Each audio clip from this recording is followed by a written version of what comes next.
urban areas, the recommended and most common method of patrolling is that of multiple patrolling, so called to describe the use of 2 or more patrols operating together.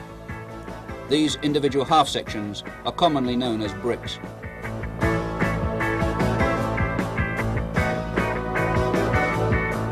In this village, there are 3 bricks operating in a multiple system, and this film will demonstrate some of the basic skills and techniques used by a brick patrolling an urban area. Before bricks move out on a patrol, detailed orders are given which must include a clear mission and tasks to be completed. As you know, the area we're interested in is Killymurphy Village. And one of the houses I want you to pay particular interest to is this one down here, number 10. Before briefing his men, the multiple patrol commander will have already received a detailed briefing from the operations officer. This will include the current situation and threats, details of other patrols operating in adjacent areas, and the tasks of his own patrol. As part of the briefing, the intelligence officer updates the complete patrol on the latest intelligence picture in the area. If you see the bloke who lives there, get him out, have a word with him. Anything you can pick up on him that could be of interest, we want to know about it. When you're down in this area, from these initial briefings, the multiple commander then produces his own detailed orders, which he gives to the complete patrol. The patrol commander will give you your detailed orders for the tasks you're going to carry out on your patrol. The commander informs the individual bricks of their specific tasks and how he wants them carried out. The execution. The area we'll be moving in on this patrol will be area red. His orders must ensure that every man knows his task, how it is to be carried out, and the part he has to play. It's now 11:30 hours. Are there any questions? Good. Outside now for the kit check.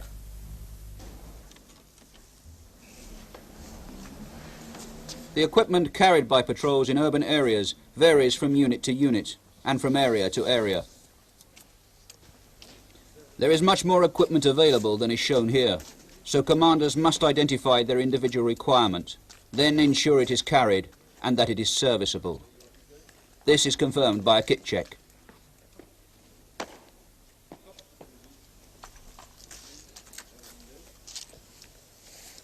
The carrying of much of the equipment is mandatory and will be laid down in unit standing operating procedures. Much of it is common to all members of the brick, but additional items of specialist equipment will be carried by nominated individuals.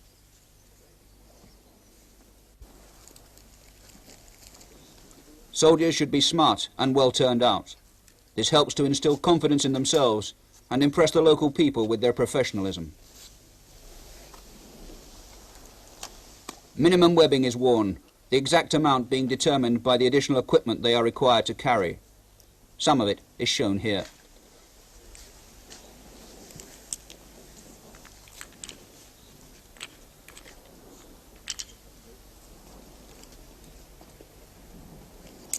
Personal possessions or documents must not be carried. If lost, they would identify them to the terrorist. The sole exception to this rule is the identity discs worn around the neck. A first field dressing must be carried by all, and it's important that every man carries it in the same place, normally laid down in a unit standing operating procedures.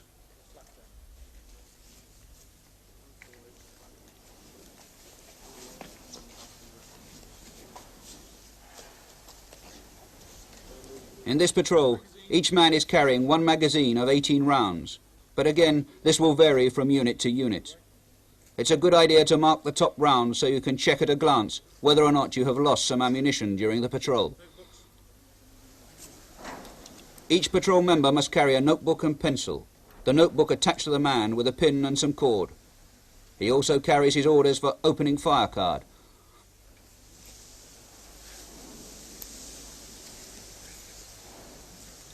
Each man also carries a length of white mine tape, which can be used to cordon off an area. It acts as a psychological barrier and allows soldiers to get behind cover rather than standing out in the open.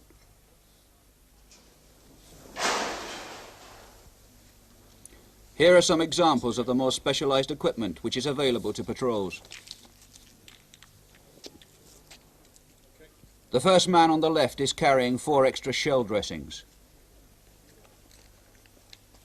The second man is the baton gunner, and he is carrying 5 25-grain baton rounds. The third man, a trained photographer, is carrying the Konica patrol camera. This camera should be carried by all bricks in daylight conditions. Each brick has a spotter trained to recognize terrorists. He carries a pocket tape recorder, which should be tested before each patrol. The baton gunner has attached an SMG sling to his baton gun, which is strong and reliable. The third man is carrying the patrol's supply of evidence protection kit, which is used to bag the hands of suspects. The commander is also carrying some extra equipment. He has his operational aid memoir and notebook. He also carries a torch, a spare battery for his Stornophone radio, for which he also has an earpiece.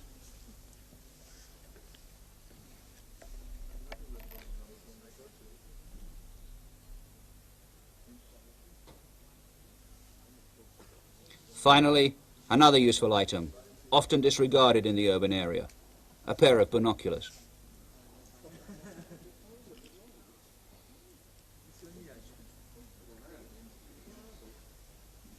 Every man carries the self-loading rifle, 2 of them with optical sights fitted. All weapons are attached to the wrist by a sling. The baton gunner's rifle is fitted with 2 slings, one attaching the rifle to his wrist and the second fitted normally on the sling swivels, so that when he has to use his baton gun, he can sling his rifle quickly and comfortably. The commander then checks that his radio is working correctly. But remember the problems with security if commanders always do radio checks prior to leaving base.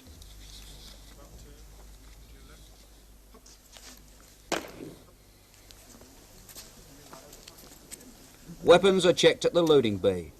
Loading is done as a drill and is strictly supervised by the brick commander.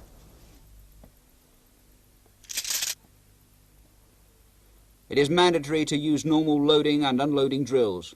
These must not be modified.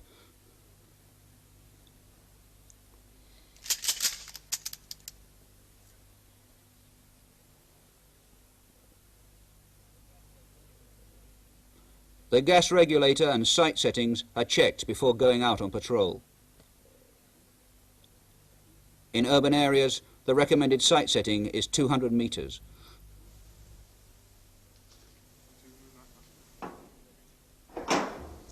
Leaving base, patrols are always extremely vulnerable, so soldiers must hard target out of the base, running from fire position to fire position in pairs, each pair covering the next pair forward. The OPs that guard the base must also cover the patrol routes out onto the ground.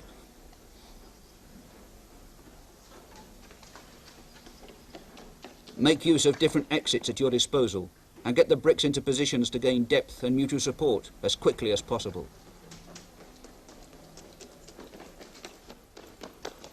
Here the patrols are hard targeting out of 2 different exits as they move onto 3 separate routes away from the base. Ensure that whenever soldiers are moving, there are others in fire positions covering the likely threats. When the bricks are away from the immediate vicinity of the base, they settle down into their normal patrol pattern.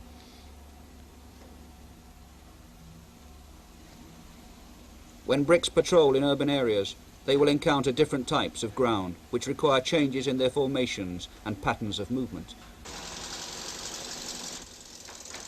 This brick is moving through a row of terraced houses. It's a confined area, and there's little cover available apart from the doorways.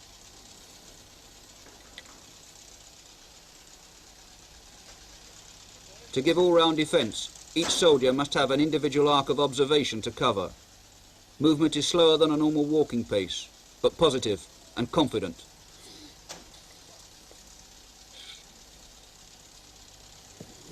Alertness is the key word, observing their individual arcs of fire and looking out for potential fire positions should the need arise.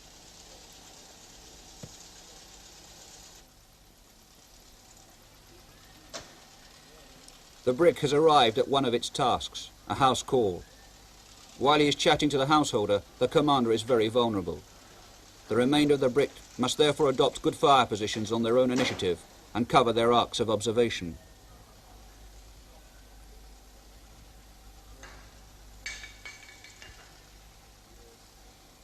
In urban areas, the best fire positions are kneeling, squatting or standing. The prone position is not recommended because arcs will then be limited. It takes time to react from the prone position, and it's difficult to engage targets higher than yourself, like blocks of flats or high ground.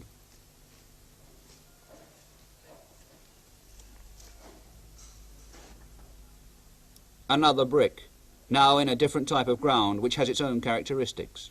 An open plan estate with semi-detached houses. There are more opportunities here for the brick to spread out and vary its route. For example, garden paths and gaps between houses can be used. Garden walls and the sides of buildings also offer good cover. In areas like these, arcs of observation need to be closely coordinated. It's in open areas that soldiers are most vulnerable to snipers. As part of his patrol route, the commander has been ordered to move from this street into the playground to the right of the picture. He orders the brick to go firm in fire positions while he observes the ground. When he judges it to be safe, the brick can continue, but always keep a foot on the ground. With 3 men in position to cover his movement across, 1 man is ordered to move to a new position which will dominate the area.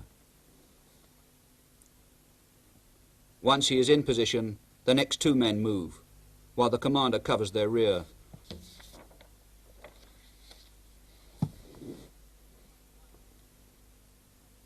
Finally, to complete the maneuver, he himself moves forward, covered by the rest of the patrol.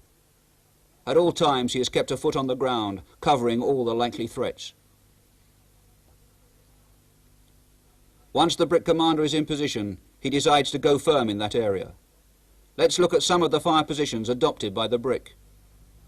It's up to each man to use his own initiative and adopt a fire position which makes best use of the cover available, while continuing to observe his individual arc of observation. This is a bad fire position, as there is very little cover. He's facing into the patrol and he's not looking particularly alert. This next position is a good one. There's plenty of cover, he's observing outwards, and he's able to react should it be necessary. Remember, when selecting a fire position, you must try to achieve cover from fire and cover from view. When giving all-round defence to a brick, soldiers must face outwards. Meanwhile, the commander has seen someone that he wants to photograph to update his intelligence records. Notice how he uses the camera as unobtrusively as possible. The spotter in the brick tape records details of an individual who is of interest to the security forces. This information, including date, time and location, will be used later during the debrief.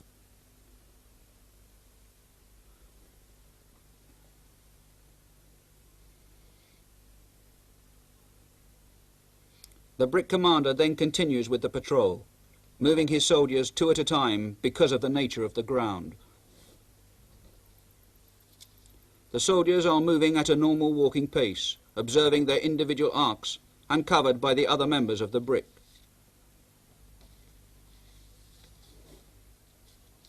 Those in fire positions are not ballooning about while they are in position. This technique is only used when the threat of shooting is at its highest. As this man turns to face the opposite way, the soldier to the right of the green hut changes his position to cover the rear. And the same is happening on the other side.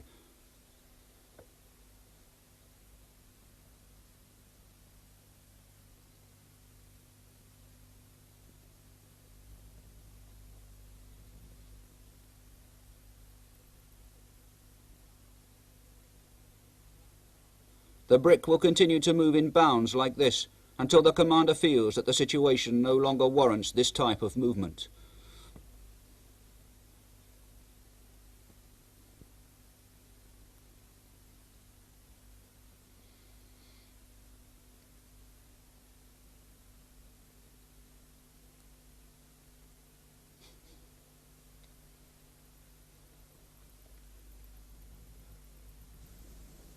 The alleyway is a familiar feature in urban areas.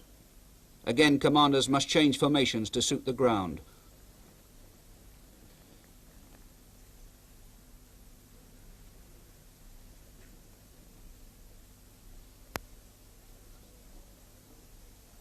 Alleyways can be useful in breaking up a patrol pattern.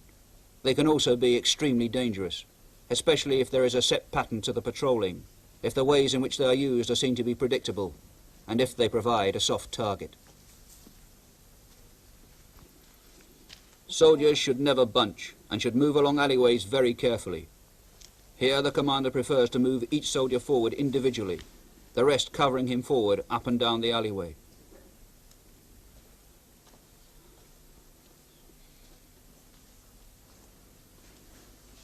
Note the soldier in the left foreground. He is going to use cover on his right-hand side and has therefore moved his rifle into his left shoulder to make best use of the cover available. His weapon has an optical sight fitted. This can be very useful for looking at specific objects, but it should not be used for general scanning of the area, as it will severely limit his arc of observation.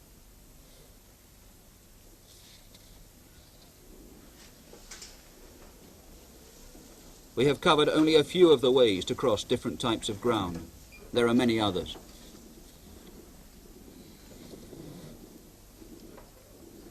The important thing to remember is that commanders should always appreciate the type of ground they are moving through, and then adopt the positions and formations to suit that ground.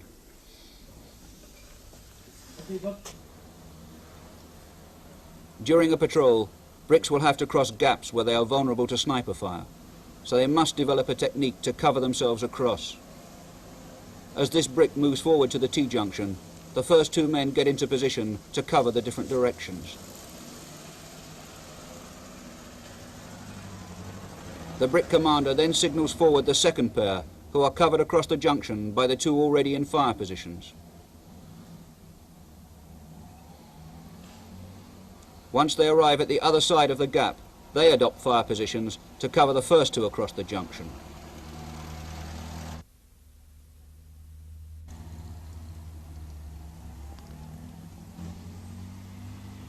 The brick commander is moving his second pair one at a time, so that there are always three men in fire positions covering the three directions of the junction.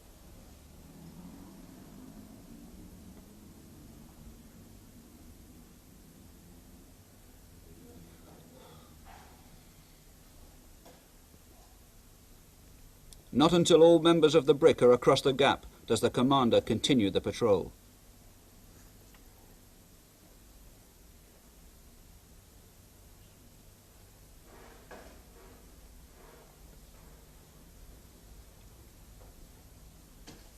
This brick now moves up to a crossroads. They want to move straight across the junction.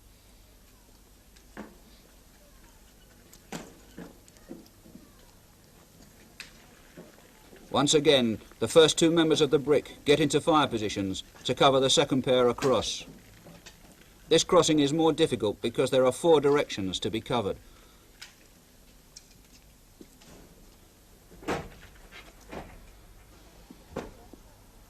Notice the speed of movement of the brick. As they cross, they move a little faster than normal walking pace, but still cover their allocated arcs of observation. There is no need to hard target across these gaps, except in emergency or where the area is well known for shooting attacks. Remember, if soldiers start to run, it becomes almost impossible to adequately cover their arcs of observation as they cross the gap. However, they must not remain on junctions for longer than is really necessary.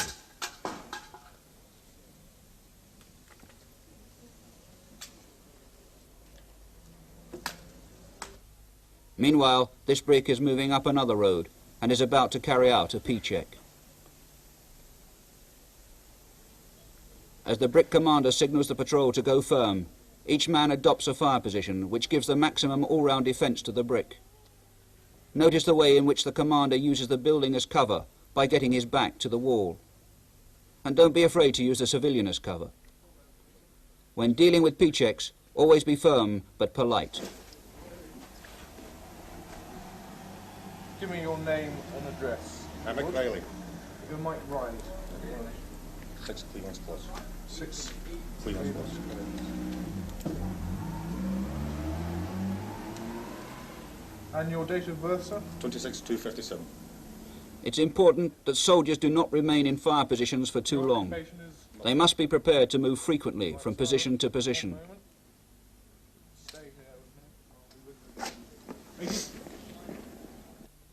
When the Brick Commander has got the information he requires, he'll change his position with another member of the patrol, so that a civilian being P-checked cannot hear the transmissions on the radio. This is also a good opportunity for the new soldier to chat up the civilian.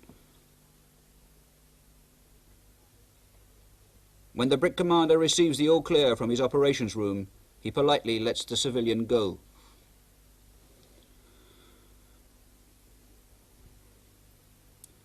The Brick continues, but notice that the patrol has changed its direction of movement. The Brick Commander is trying to make his patrolling as unpredictable as possible. Just one way of achieving the unpredictability which is so essential in avoiding set patterns and preventing terrorists from monitoring your movement. Another vulnerable period on patrol is when the Brick is returning to base. Soldiers will be tired, and there may be a tendency to drop their guard as the patrol nears its end. Bricks should always hard target back into base, moving in bounds and covered by soldiers in fire positions and by the OPs in the base. The multiple patrol commander has coordinated the movement of the 3 bricks to cover each other as they return.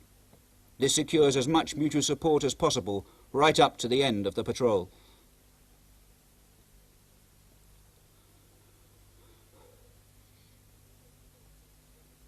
On return to base, weapons must be immediately unloaded, and this should be done as a drill on the orders of the Brick Commander.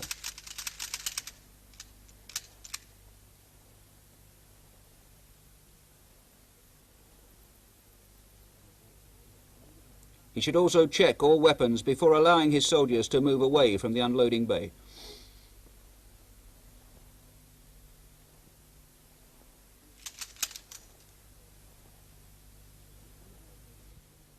As soon as unloading is completed, the Brick moves from the unloading bay, and the commander checks that each soldier has not lost any equipment during the patrol. If anything is missing, it must be reported immediately to the operations room.